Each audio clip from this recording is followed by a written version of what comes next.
L'univers est vaste, merveilleux et fascinant. Mais pour ceux qui vont dans l'espace à la recherche du grand frisson, le voyage pourrait bien être sans retour. C'est un endroit dont vous pouvez très bien ne pas revenir. Ou en tout cas, pas tel que vous étiez en partant. Nous allons aller là où personne n'a jamais osé s'aventurer. Nous allons faire un voyage virtuel dans les endroits les plus mortels de notre galaxie et au-delà.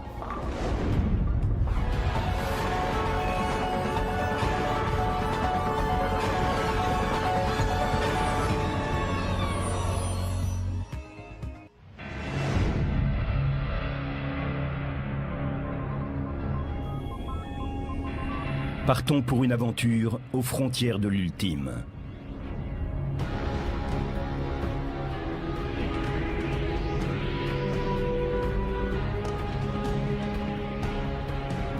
Celui qui veut traverser les jungles galactiques doit passer par des zones cosmiques en pleine effervescence. Des espaces mystérieux en proie à la violence.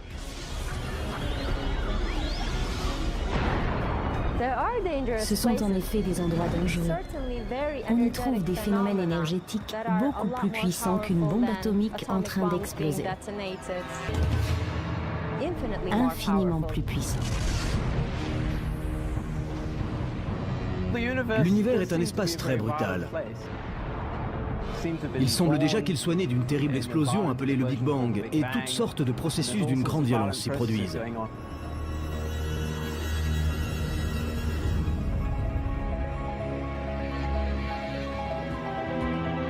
Le 27 décembre 2004, des satellites ont capté la plus grande explosion cosmique qui ait jamais été enregistrée.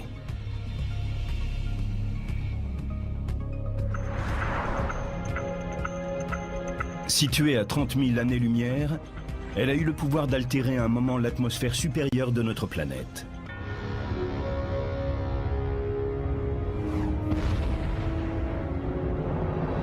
Cette déflagration a été provoquée par un magnétar, une des étoiles les plus denses et les plus dangereuses qui soient. La force du champ magnétique d'un magnétar équivaut à 1000 milliards de fois celle du champ magnétique de la Terre. Elle serait capable d'effacer les informations d'une carte de crédit à 150 000 km de distance. Ce qui correspond à la moitié de celle qui nous sépare de la Lune. C'est donc très proche à l'échelle astronomique. Ces étoiles à neutrons possèdent le champ magnétique le plus puissant de tout l'univers. Les spécialistes ont confirmé la présence de 12 d'entre elles dans notre galaxie, mais elles pourraient être plus nombreuses.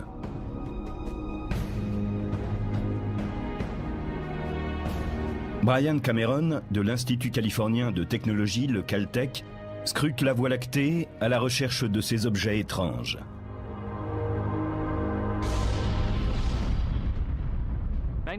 Les magnétars sont une catégorie particulière d'étoiles à neutrons. Ils ont des champs magnétiques ultra puissants. C'est la forme la plus dense de matière de tout l'univers. Le premier magnétar s'est présenté sous la forme d'un événement de très haute énergie détecté à la fin des années 1970. Mais à cette époque, nous ne savions pas de quoi il s'agissait. Il a fallu attendre le début des années 1990 pour que les chercheurs émettent l'idée que ces objets étaient dominés par des champs magnétiques. Et c'est ainsi qu'a été validée la théorie du magnétar. Les magnétars naissent au moment de l'agonie d'étoiles massives. Quand l'une d'entre elles meurt, elle commence par s'effondrer en une supernova. Parfois aussi, une étoile à neutrons peut se former à partir des cendres de cette supernova. Au cours du processus, certaines étoiles à neutrons deviennent des magnétars aux puissants champs magnétiques. Ceux-ci sont une source puissante de rayons X et de rayons gamma.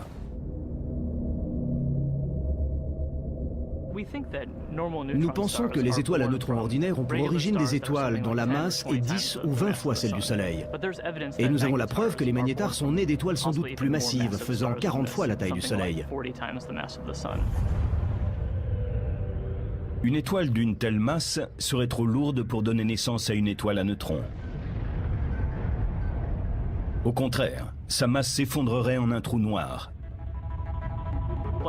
Pour qu'il y ait un trou noir, il faut qu'il y ait une accumulation d'une certaine masse et d'un certain volume. Et je ne sais pas pour quelle raison ces étoiles en sont capables. Selon une théorie, certaines étoiles massives suivraient un régime amaigrissant avant d'exploser sous forme de supernova. Elles perdraient ainsi 90% de leur masse. Si bien qu'au lieu de s'effondrer en un trou noir, l'étoile amaigrie deviendrait une étoile à neutrons avec d'immenses pouvoirs magnétiques. Quand la force magnétique atteint une puissance extrême, elle déforme la croûte du magnétar et produit des événements sismiques qu'on appelle les tremblements d'étoiles.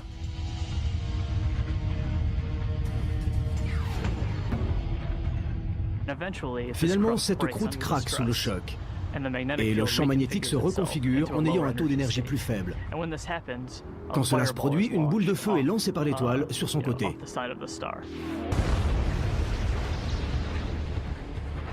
Les tremblements à la surface de l'étoile à neutrons sont donc provoqués par la montée de ces embrasements géants.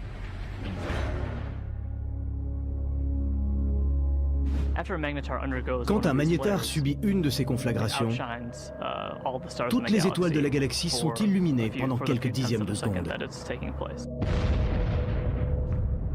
À l'intérieur de ces embrasements géants se produisent de brèves explosions de rayons gamma qui se déplacent à la vitesse de la lumière.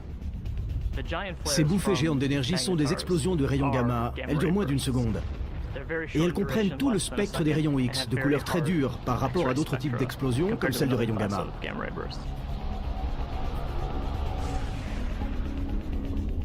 Si un voyageur de l'espace quittait sa trajectoire et avait la malchance de passer à 750 km de l'un de ces objets massifs, les conséquences seraient terrifiantes. Le champ magnétique du magnétar est capable d'altérer les atomes du corps humain, et ses forces gravitationnelles l'anéantiraient.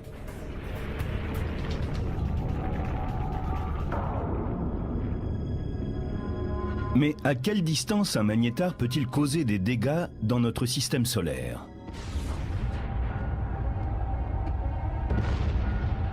Certains pensent qu'une explosion de magnétar distante de 10 années-lumière produirait un cataclysme cosmique qui détruirait notre couche d'ozone et provoquerait l'extinction d'une grande partie de la population. La probabilité qu'un tel événement se produise est très faible. C'est même pratiquement impossible. C'est comme si une étoile ordinaire traversait le système solaire. Or, nous savons que cela n'a jamais eu lieu.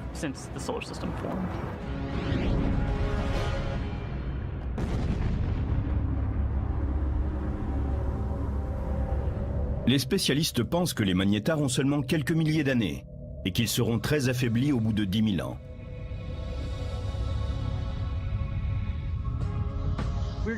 Nous commençons juste à comprendre le cycle de vie des magnétars. Nous pensons qu'ils sont très récents. Mais quel âge ont-ils? Cela reste une question.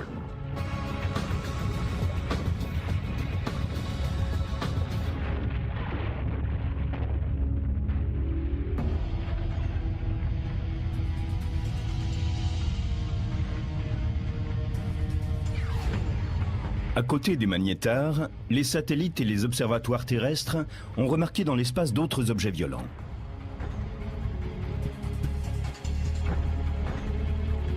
Des spécialistes ont confirmé l'existence d'une force fantomatique tellement puissante qu'elle pourrait bien être le phénomène le plus pervers de l'univers.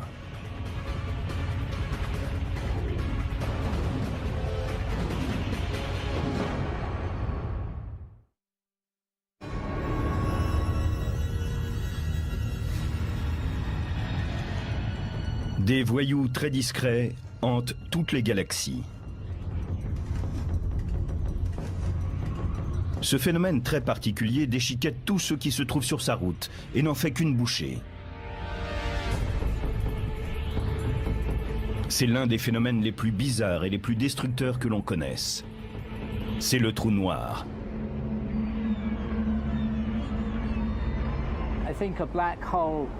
Je pense qu'un trou noir est l'endroit le plus violent de l'univers. C'est comme si on passait une frontière et qu'on ne puisse pas revenir en arrière.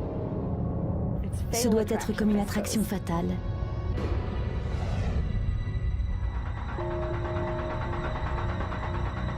Un trou noir est une région de l'espace où la pression de la gravitation est tellement immense que rien ne peut lui échapper, même pas la lumière.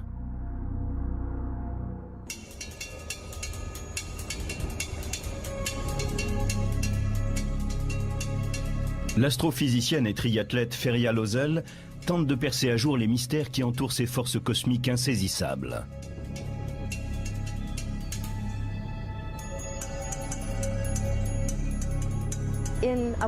Dans un trou noir, la force gravitationnelle est tellement puissante qu'aucune autre force ne peut rivaliser.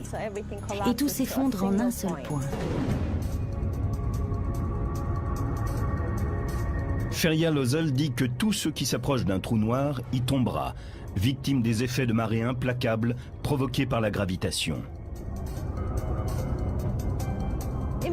Imaginez que vous nagiez dans une piscine. Il n'y a pas de courant. Vous pouvez aller dans la direction où vous voulez. Maintenant, on vous retire de là et on vous met dans une rivière. Imaginez que le courant y soit beaucoup plus fort. Vous ne pouvez aller que dans le sens du courant. L'espace qui se trouve autour du trou noir agit comme dans cette rivière en furie. Vous ne pourrez jamais combattre l'énorme énergie qui vous entraîne.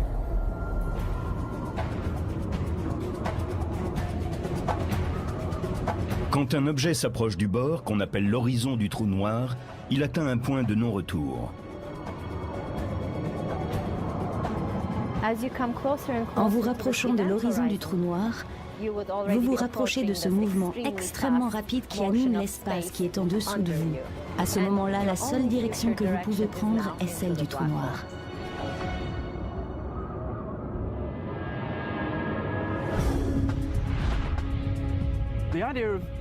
Les trous noirs sont extrêmement mystérieux.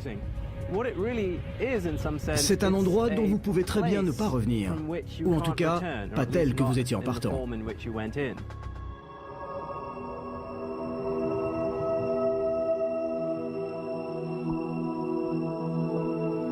Les trous noirs sont difficiles à détecter, parce que, comme leur nom l'indique, ils sont invisibles puisqu'ils sont noirs.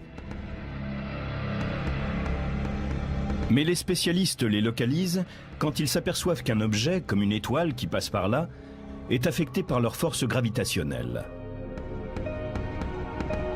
Un trou noir complètement isolé ne serait pas visible. Ce que nous apercevons, c'est la matière brûlante qui tourbillonne autour de lui et qui est aspirée.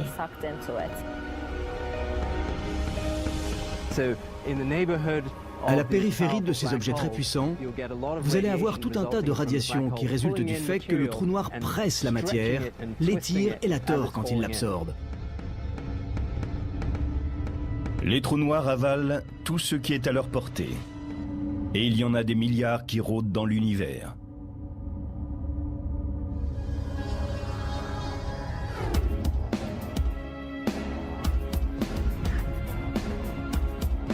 L'astrophysicienne Andrea Ghez fait partie des plus grands chasseurs de trous noirs au monde.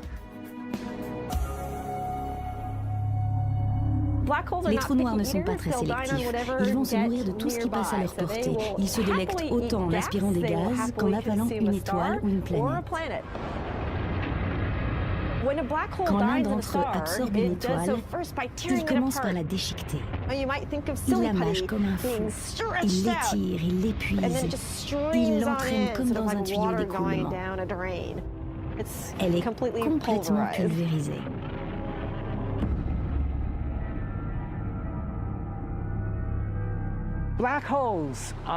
Les trous noirs naissent de l'effondrement du noyau d'une étoile massive, un objet dont la masse est 25 ou 30 fois plus importante que celle du Soleil, voire plus. Quand elle arrive en fin de vie, l'étoile massive brûle son noyau. D'abord l'hélium, puis le carbone, le nitrogène et l'oxygène. Quand elle arrive au fer, elle n'a plus de combustible nucléaire. Et ce noyau de fer atteignant une certaine masse, il arrive un moment où il ne peut plus tenir. Et où il s'effondre en formant un trou noir, qui est créé en même temps que la supernova.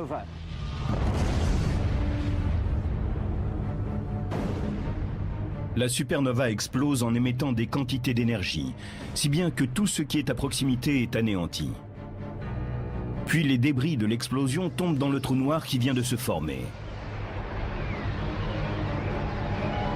Et il semble que la clé de l'attraction du trou noir soit la force de la gravitation. La force gravitationnelle va attirer les objets alentour comme elle fait tourner les planètes autour du Soleil. En fait, les étoiles vont tourner en orbite autour du trou noir pendant une grande partie de leur vie sans être aspirées. Elles sont parfaitement en sécurité tant que l'attraction fatale ne s'exerce pas sur elles. Mais si elles s'aventurent trop près, tout près du bord, elles sont avalées.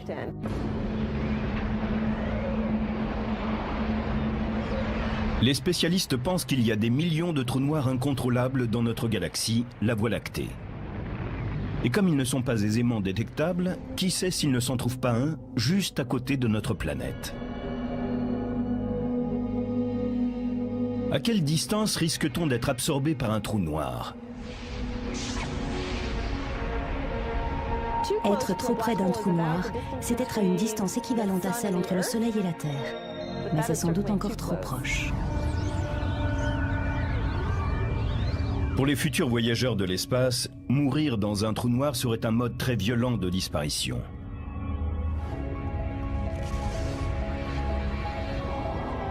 La manière dont le monstre vous détruirait dépend de sa taille, car on compte deux catégories différentes de trous noirs.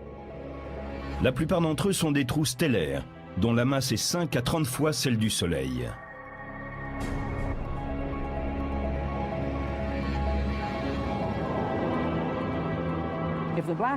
Si le trou noir est de la taille d'une étoile, les forces de marée qui s'exercent autour de lui sont assez fortes pour vous réduire en pièces, même si vous vous trouvez en dehors de son horizon. Si vous deviez tomber dans un trou noir, il vaudrait mieux que ce ne soit pas dans l'un de ceux-ci. Il vous réduirait à l'état de spaghetti. Mais à côté des trous noirs stellaires, on trouve de véritables monstres. Leur masse est des millions, voire des milliards de fois plus importante que celle du Soleil. Et les scientifiques pensent que ces géants occupent le centre de chaque galaxie, y compris la nôtre.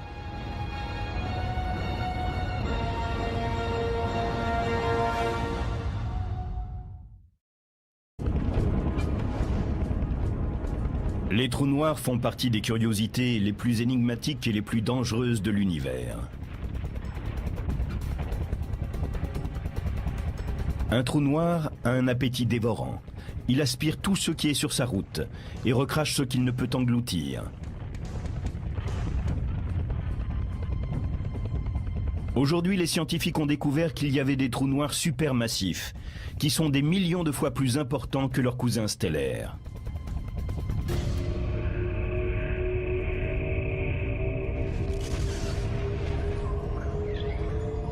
On pense que les trous noirs supermassifs seraient nés après le Big Bang, au début de la création de l'univers.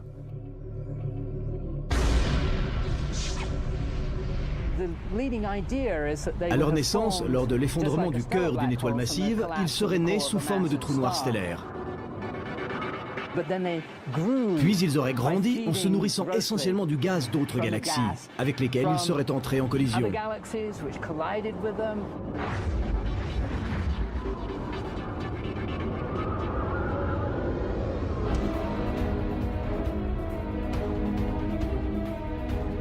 Les spécialistes ont découvert que ces ogres noirs exerçaient leur puissance au centre des galaxies. On pense que les trous noirs supermassifs sont très certainement au centre de la galaxie parce que ce sont les objets les plus massifs. À cause de cette masse, ils ont tendance à sombrer au milieu. Et c'est pour cette raison que vous les trouverez toujours au centre d'une galaxie.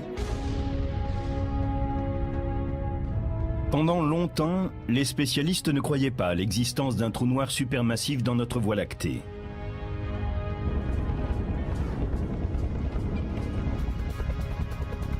Mais en 1995, l'astrophysicienne Andrea Ghez décide de prouver le contraire. Au cours des 10 dernières années, nous avons mené une expérience qui consistait à poser la question suivante: y a-t-il un trou noir supermassif au centre de notre galaxie? Pour ça, nous avons observé les mouvements des étoiles au centre de la galaxie pour voir s'il ne s'y trouvait pas une grande quantité de masse à l'intérieur d'un tout petit volume. Ce serait la preuve de l'existence d'un trou noir.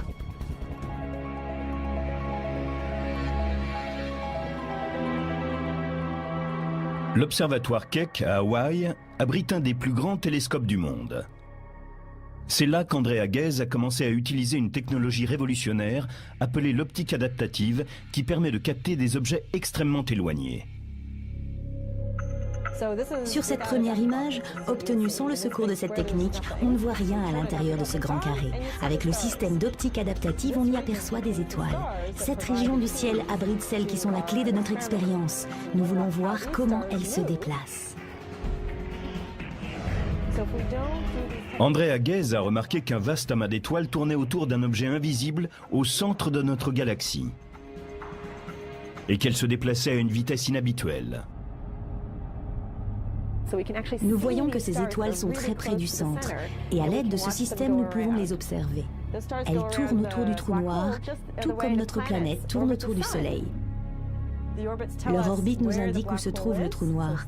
Il est exactement là où sont ces étoiles, au centre de notre galaxie. Et en voyant à quelle vitesse va l'étoile et comme son orbite est resserrée, nous pouvons dire où est le trou noir dont nous pensons aujourd'hui qu'il équivaut à 4 millions de fois la masse du Soleil.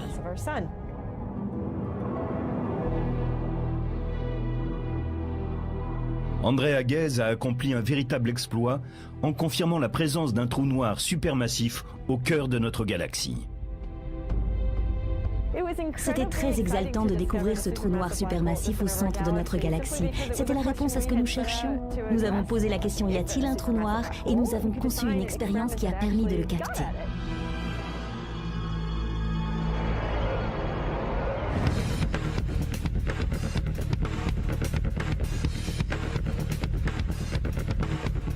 Pour l'astrophysicien Andrew Hamilton, la mort dans un trou noir supermassif serait différente de celle qu'on rencontrerait au sein de sa cousine de masse stellaire plus petite. Si vous voulez aller là-bas en touriste et vivre cette expérience extrême qui consiste à tomber à l'intérieur d'un trou noir et à découvrir ce qu'il s'y trouve, faites donc un tour dans un trou noir supermassif. C'est ce qu'il y a de mieux.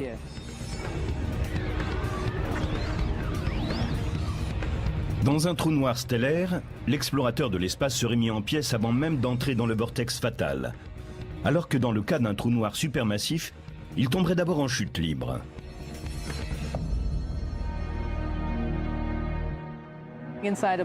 Si la masse d'un trou noir supermassif est plus importante, sa taille l'est aussi.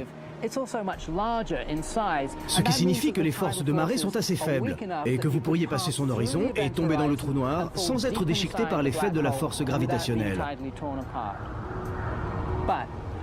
Mais au fond du trou noir, la force centrifuge issue de la rotation du trou noir produit une réaction. Et s'il y a la moindre matière à l'intérieur, alors ce qui tombe dans le trou noir va entrer en collision avec ce qui essaye d'en sortir. Et ce choc d'énergie va produire un tourbillon inimaginable de plasma très chaud et très dense. Dans ce cas, vous êtes destiné à être rôti.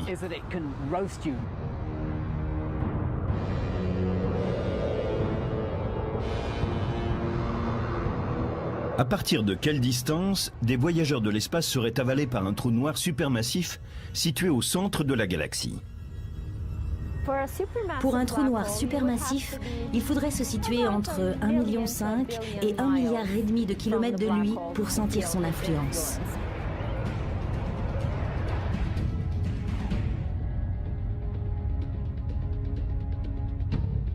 Au cours des années, le télescope à rayons X Chandra a capté les trous noirs supermassifs de notre galaxie.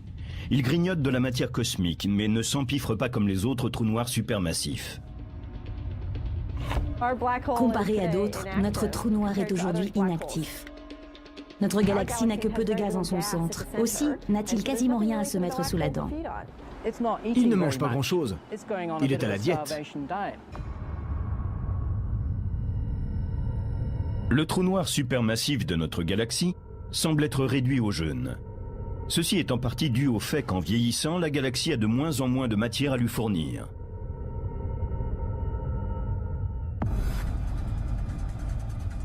Mais dans le futur, il pourrait être un peu plus actif s'il arrivait plus de gaz en son centre pour l'alimenter. Une façon de redonner de l'appétit à notre trou noir supermassif est d'entrer en collision avec une autre galaxie.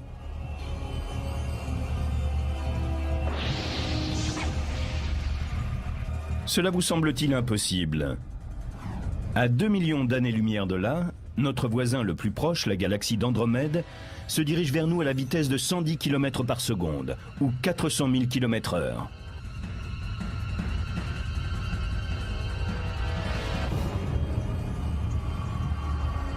Selon les spécialistes, les deux galaxies entreront un jour en collision. Et sous le choc, la plus grande galaxie peut s'engager dans un des actes les plus primitifs que l'univers connaisse.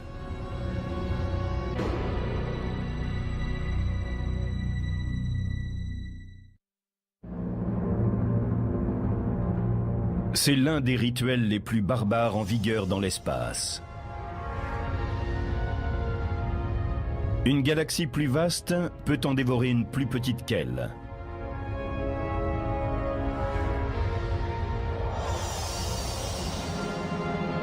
Ce scénario n'est pas né de l'imagination d'un écrivain de science-fiction. C'est une réalité cosmique. Et ce phénomène est appelé le cannibalisme galactique. Cet horrible événement se produit sur les autoroutes célestes, quand deux galaxies entrent en collision.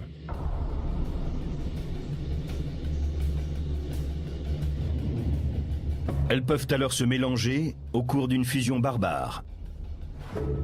C'est très violent pour la galaxie. Elle est réduite en lambeaux.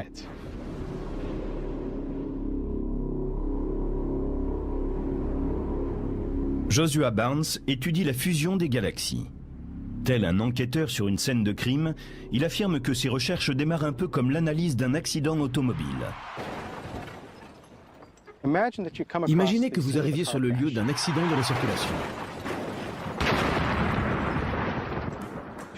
Vous avez deux véhicules écrabouillés, mais pas de témoins. Personne pour vous dire ce qui s'est passé. Vous avez juste ces preuves physiques. C'est à peu près la même chose quand on étudie la collision de deux galaxies. Il n'y a pas de témoins. Tout ce qu'on a, c'est ce qu'il en reste. Il faut donc mener une sorte d'enquête pour tenter de reconstituer ce qui s'est passé sur la base de ce qu'on a aujourd'hui. Si le choc avait été frontal, vous le sauriez, parce que l'avant des véhicules serait en morceaux. Mais si le choc a été latéral, ce qui est le plus probable dans le cas des galaxies, l'épave aura un aspect tout différent, et il vous restera à interpréter ce que vous constatez. Qu'est-ce qui provoque la fusion des galaxies? C'est la gravitation. Dans l'univers, tout tombe en chute libre à travers l'espace. Quand vous avez deux objets aussi importants que des galaxies, leur force de gravitation les pousse l'une vers l'autre, et elles tombent l'une dans l'autre. C'est la seule force de gravitation qui pousse ainsi les objets. Les galaxies que l'on voit aujourd'hui entrer en collision sont, pour la plupart d'entre elles, destinées à se rencontrer depuis plus de 10 ou 15 milliards d'années. Mais c'est maintenant seulement que le choc se produit.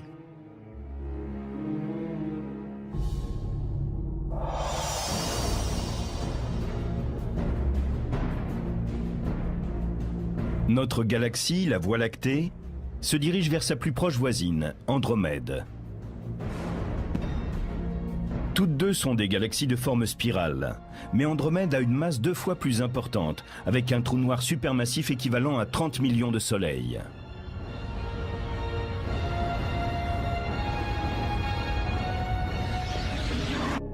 C'est comme une sorte de ballet. Vous voyez deux galaxies qui se rapprochent. Elles dansent l'une autour de l'autre, vont de plus en plus vite, sont de plus en plus proches, et elles finissent par fusionner. Mais au moment de l'impact, ces danseurs galactiques exécuteront davantage qu'une pirouette. Chacune a un disque en spirale formé d'étoiles. Et autour de ce disque, un halo de matière sombre, invisible, que nous ne pouvons détecter que grâce à son champ gravitationnel.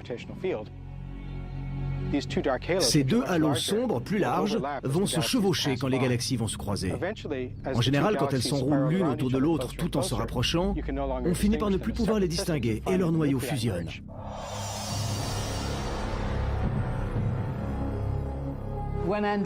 Quand Andromède et la Voie lactée se rencontreront, on assistera à la plus grande collision qu'ait jamais connue notre galaxie en 5 milliards d'années.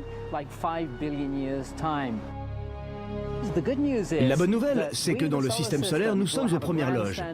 Les deux galaxies, leurs disques spiraux, se déchireront pour donner des formes fantastiques sous l'effet de marée.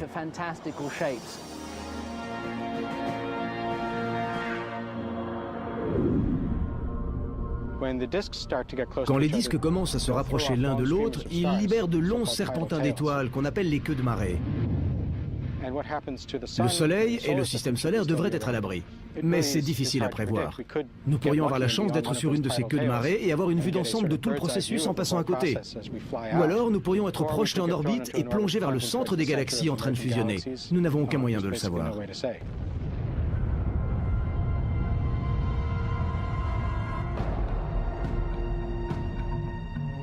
Pendant la fusion, si notre système solaire se déplace à travers les franges extérieures d'Andromède, nous pourrions ne rien remarquer.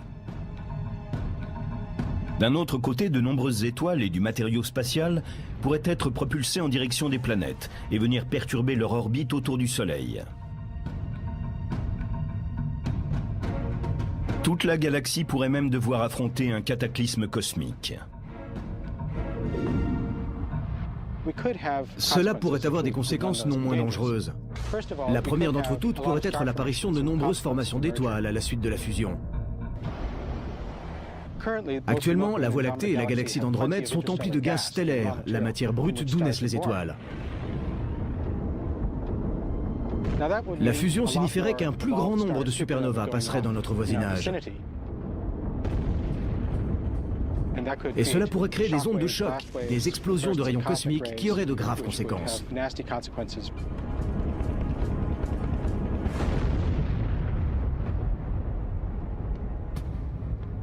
Après la fusion, le destin de notre système solaire serait incertain. Les trous noirs supermassifs d'Andromède et de la Voie lactée rivaliseraient pour conquérir le pouvoir au sein de cette nouvelle galaxie en construction.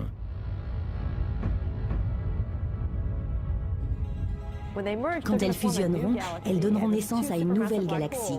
Et ces deux trous noirs supermassifs formeront une spirale au centre de celle-ci. Pendant un court instant, ils seront un trou noir binaire. Et ces trous noirs commenceront à absorber le gaz. Au fur et à mesure où les objets seront attirés par la collision, le gaz tombera dans ces trous noirs. Ils vont se mettre en marche et émettre des radiations. Mais il sera possible d'assister à de vrais feux d'artifice, puisque les trous noirs seront alimentés par la matière qui tombera. C'est une réelle possibilité. À ce moment-là, pour admirer le processus, il faudrait être sur une de ces queues de marée et avoir échappé à la collision.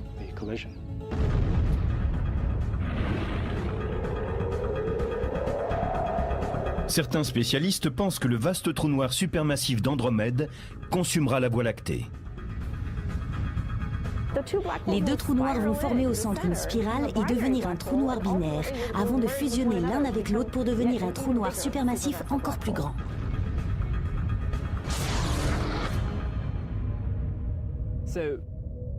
Ainsi, une petite galaxie qui entre en collision avec une grande est comme dominée par la grande galaxie. Elle verra la plus grande partie de son matériau absorbé par cette galaxie et sera consumée par elle.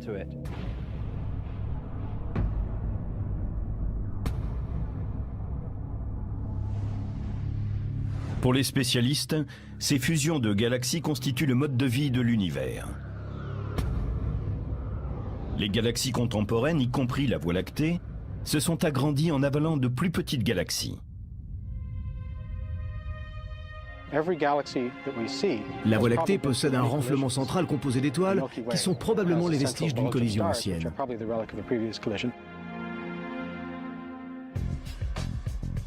La plupart des spécialistes sont d'accord pour dire que la fusion de la Voie lactée avec Andromède ne se produira pas avant 3 milliards d'années.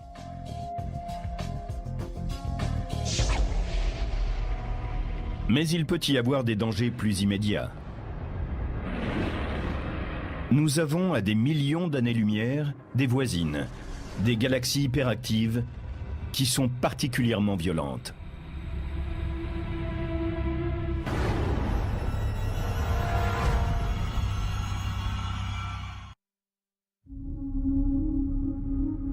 Au cœur de certaines d'entre elles vivent des monstres cosmiques qui transforment le trajet de la Voie lactée en un parcours extrêmement dangereux.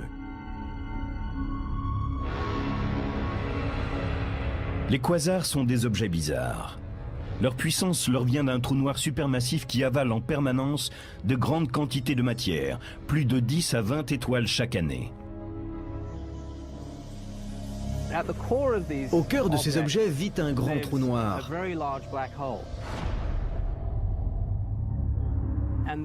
Et le rôle de ce trou noir est de générer une énorme quantité d'énergie.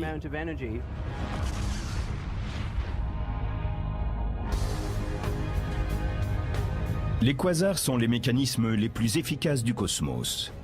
Ils émettent plus de puissance que 100 galaxies normales. Et ils sont 10 milliards de fois plus vastes que le Soleil.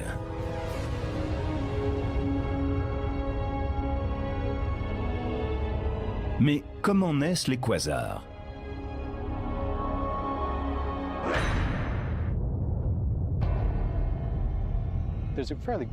Il y a une relation directe entre les dernières étapes de la fusion galactique et ce qu'on appelle le phénomène des quasars. Si la Voie lactée et Andromède entraient en collision, nous pourrions avoir un quasar actif au centre des galaxies en fusion, pendant 10 ou même 100 millions d'années. Et il produirait près de 100 fois plus d'énergie qu'une galaxie normale. En étant sur une orbite qui nous conduise au centre de la galaxie, nous nous rapprocherions de ce quasar et nous serions alors brûlés. Le mot quasar signifie source quasiment stellaire, autrement dit émetteur d'ondes radio qui ressemble à une étoile. Le mot a été inventé alors que le quasar était encore un mystère. Nous savons aujourd'hui que ces objets ne sont pas le moins du monde des étoiles. En plus d'émettre des ondes radio et de la lumière visible, ils diffusent des rayons ultraviolets, des ondes infrarouges, des rayons X et des rayons gamma.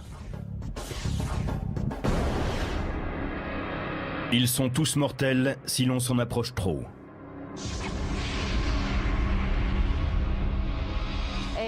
Le quasar est un trou noir supermassif qui agit à très longue distance. Il est puissant, il émet de la lumière et nous pouvons l'observer dans de nombreuses catégories d'ondes. Les quasars ont été décelés pour la première fois dans les années 60. Mais les radiotélescopes devenant de plus en plus performants, les astronomes ont découvert que de puissants jets s'échappaient de certains d'entre eux. Ceux-ci sont appelés des blazars. C'est sans doute un des phénomènes les plus violents de l'univers.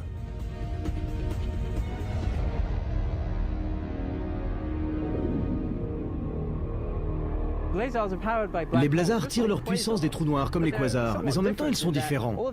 Toute l'énergie qui est concentrée en eux s'échappe sous forme de jets lumineux extrêmement puissants.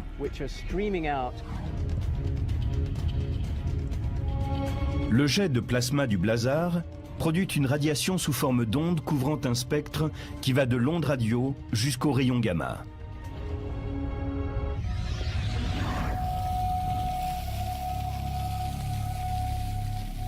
L'astrophysicien Glenn Piner a enquêté sur les conditions qui règnent au cœur de ces étranges objets.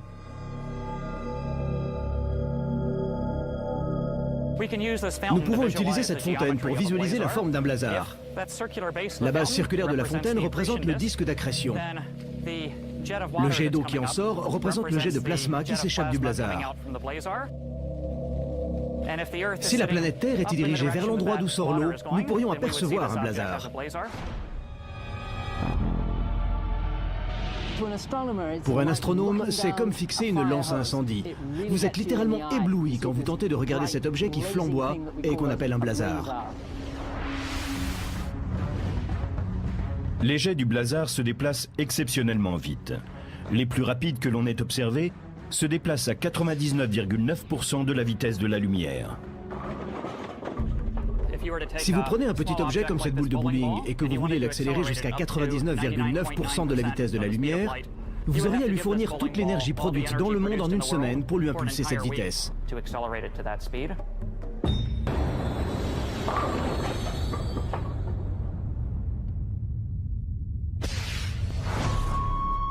Lorsqu'il s'agit des blazars, nous n'accélérons pas de petits objets comme ces boules de bowling, mais de grandes masses équivalentes à celles de Jupiter, ou même plus encore. Les jets reçoivent donc du blazar des quantités incroyables d'énergie. Les blazars ont des conséquences inimaginables sur les objets cosmiques qui passent trop près de ces jets mortels. S'il y avait une planète située à quelques années-lumière seulement d'un de ces jets, la radiation émise serait des millions de fois celle d'une étoile. Et elle y serait exposée en permanence. Je ne crois pas qu'on pourrait découvrir de la vie sur une planète qui serait sous le jet d'un blazar.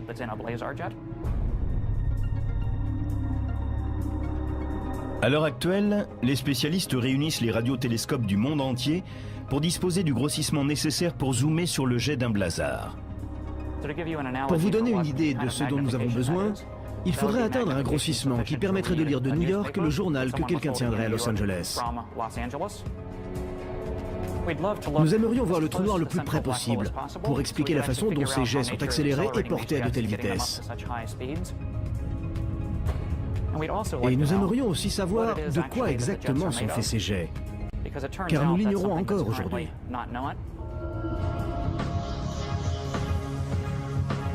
Avant d'en savoir plus sur les blazars, les astronomes vont continuer à les surveiller, tout comme les autres endroits dangereux et incontrôlables de l'espace.